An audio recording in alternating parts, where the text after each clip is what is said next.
महिला आरक्षण बिल को लेकर देश की राजनीति में एक बार फिर बहस तेज हो गई है। दरअसल केंद्र सरकार 16, 17 और 18 अप्रैल को संसद का 3 दिन का विशेष सत्र बुला रही है। इस सत्र में नारी शक्ति वंदन अधिनियम 2023 यानी महिला आरक्षण कानून में संशोधन करने की पूरी तैयारी है। स्पीकर के मुताबिक सत्र के दौरान प्रश्नकाल या शून्यकाल जैसी चीजें नहीं होंगी, केवल सरकारी काम होंगे। इस बिल को लेकर राजनीति भी हो रही है। विपक्ष इस सत्र का विरोध कर रहा है, वहीं बीजेपी इस बिल को देश के लिए जरूरी बता रही है।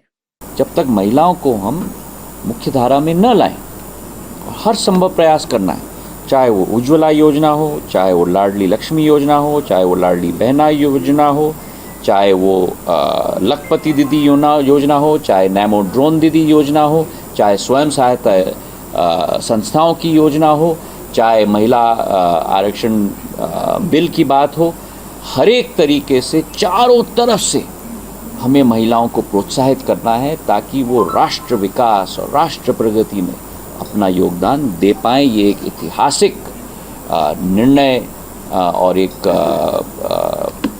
कायाकल्प में शब्द का इस्तेमाल कर रहा हूँ, भारत के लिए होगा प्रधानमंत्री नरेंद्र मोदी जी के नेतृत्व में। Now the Congress party very clearly needs to answer. Is it opposed to the entry of youth in politics where a large number of people will be able to contest Lok Sabha elections for the first time? Or is it opposed to the entry of women in politics, because obviously this historic bill will enable 1/3 of the total number of Lok Sabha seats to be reserved for women by rotation for a period of 15 years each.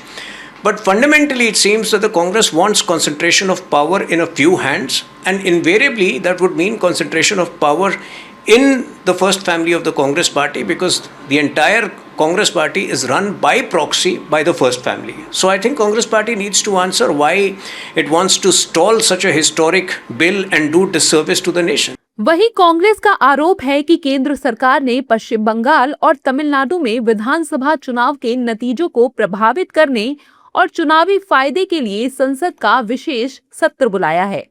Congress इसे चुनाव आचार संहिता का उल्लंघन करार दे रही है। 5 state का चुनाव चल रहा है, एमपीज नेता चुनाव में बिजी है।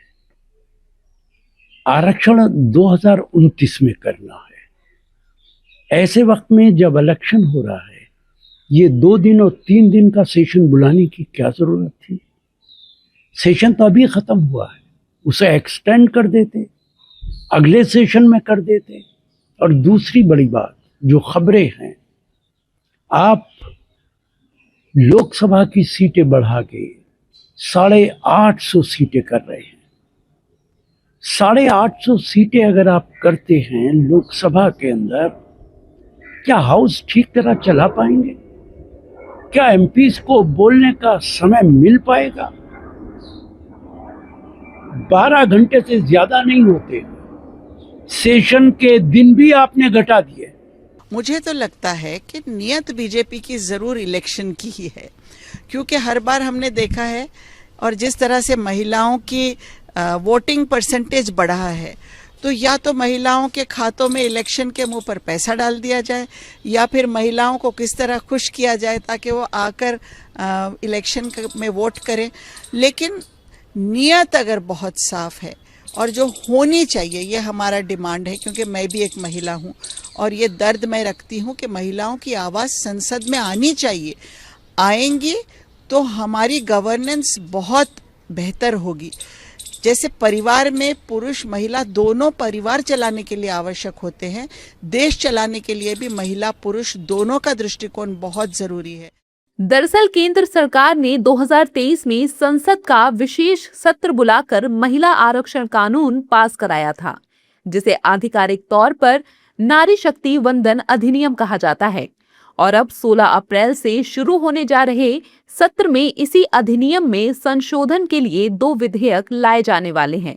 वो विधेयक क्या हैं, ये स्पष्ट तौर पर 16 से 18 अप्रैल को पता चल ही जाएगा।